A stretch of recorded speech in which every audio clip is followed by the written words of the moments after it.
démobilisés, à l'image de Yannick Dianga, le capitaine, de Jean-Baptiste Poux.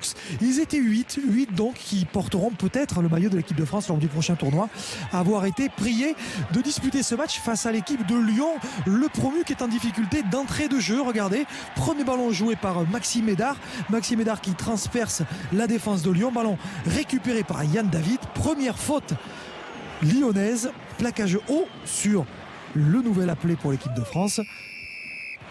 Pénalité, et ça sera une première possibilité pour Lionel Boxis, lui aussi appelé dans la liste de Philippe Saint-André, de passer les 3 premiers points du match après 3 minutes, 3-0 en faveur de l'équipe du Stade Toulousain.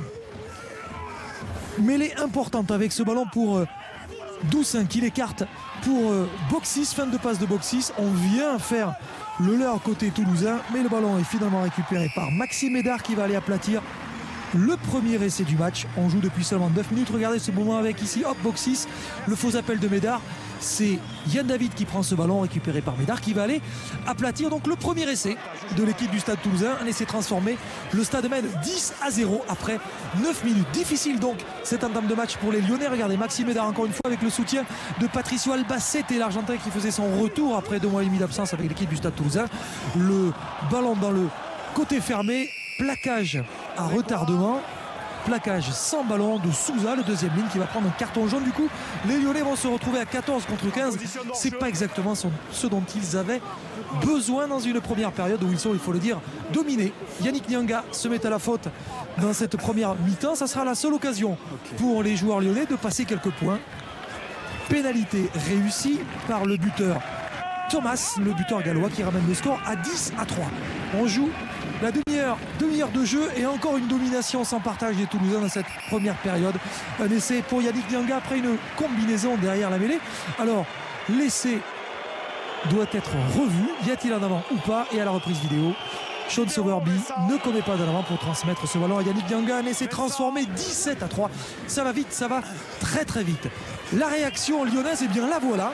Après quelques minutes seulement, cet essai encaissé par les Lyonnais, la belle réaction de Romané qui va aller aplatir après un très bon travail de l'ouvreur Xavier Sadorni, 34 ans, de l'expérience à revendre. Giannery est au soutien et Romané qui aplatit à la 33e minute. On se dit que les Lyonnais sont revenus, et bien pas du tout, parce qu'ils vont retomber dans leur travers en commettant beaucoup de fautes sanctionnées par la botte de Lionel Boxis qui passe 2 nouvelles pénalités en fin de première mi-temps. À la pause, le Stade Toulousain mène 23 points à 10 sous les yeux de Thierry Bussoutoir, le capitaine, bien au chaud, lui, dans une deuxième mi-temps à Toulouse où la pluie fait son apparition. Et puis au terme d'une terrible séance menée par les Toulousains sur les Lyonnais, derrière cette mêlée, en tout début de deuxième mi-temps, Sean Sowerby va inscrire un des plus faciles essais de sa carrière derrière la mêlée. Bel effort devant et c'est transformé 30 points à 10, mais le point de bonus offensif n'est toujours pas là pour les Toulousains. En revanche, il y a une tuile, une vraie tuile, la blessure de Romain Milošius, blessé à l'épaule, luxation de l'épaule, au moins 3 semaines d'arrêt pour le joueur international. On en saura un peu plus évidemment après les examens complémentaires. Il n'en reste pas moins que les Toulousains déroulent dans cette deuxième période. Plus d'application avec ce ballon pour Picabol qui va conclure un formidable mouvement. Picabol qui va donner ce ballon à Yves Dongui au ralenti. Admirer les Toulousains, le travail, le raffut d'abord de Picabol, la passe pour Médard qui était venu s'intercaler, Médard externe qui donne à l'intérieur pour Picabol, et Picabol ne marque pas. Il préfère donner ce ballon à Dongui qui aplatit. Un essai transformé encore une fois par Boxis, 37 points à 10. Et enfin voilà le point de bonus offensif. Dès lors, l'équipe de Toulouse joue tous les coups à l'image de Médard. Coup de pied par-dessus de Médard. Le ballon est récupéré par les Lyonnais. C'est la panique pour l'Espinasse qui n'arrive pas à se connecter avec son partenaire. Fritz botte dans le ballon. Fritz qui accélère et qui va aller aplatir un nouvel essai. Fritz entré en cours de jeu, ovationné par le public. Le stade Ernest Vallon qui a scandé le nom du 3/4 centre qui ne fera pas partie de la liste pour le prochain tournoi à destination à ce jour. En tout cas, Fritz qui va accélérer et aplatir un essai qui va porter le score à 44 points à 10 après la transformation réussie par Lionel Boxis. Ça va vite, trop vite, la preuve. Monsieur Massiello, l'arbitre, tente l'interception et la réussit. On joue la dernière minute de cette partie avec Boxis, ce ballon pour Médard encore une fois qui aura été étincelant. Maxime Médard, crochet, hop, il élimine son adversaire, il accélère, il va aller aplatir entre les poteaux. Le 6e essai du Stade Toulousain, le 3e de la saison pour Médard.